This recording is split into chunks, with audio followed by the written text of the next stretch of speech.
ನಮಸ್ಕಾರ. ಜೀನಿ ನ್ಯೂಸ್ ವೀಕ್ಷಕರಿಗೆ ಸ್ವಾಗತ.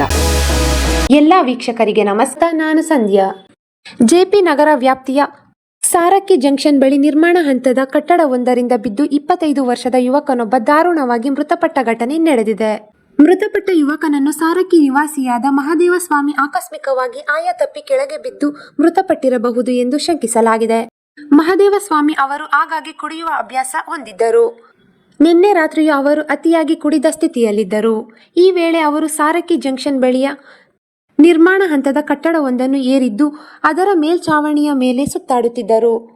ಕತ್ತಲು ಮತ್ತು ಕುಡಿದ ಅಮಲಿನಿಂದಾಗಿ ಅವರಿಗೆ ಸಮತೋಲನ ತಪ್ಪಿದ ಪರಿಣಾಮ ಕೆಳಗೆ ಬಿದ್ದು ಮೃತಪಟ್ಟಿದ್ದಾರೆ. ಘಟನೆಯ ನಿಖರ ಕಾರಣ ಮತ್ತು ಸಂದರ್ಭಗಳ ಬಗ್ಗೆ ಪೊಲೀಸರು ವಿವರವಾದ ತನಿಖೆ ನಡೆಸುತ್ತಿದ್ದಾರೆ. ಈ ದಿನದ ನಿರಂತರ ಸುದ್ದಿಗಳಿಗಾಗಿ ವೀಕ್ಷಿಸುತ್ತಿರಿ ಜೀನಿ ನ್ಯೂಸ್. ನಮಸ್ಕಾರ.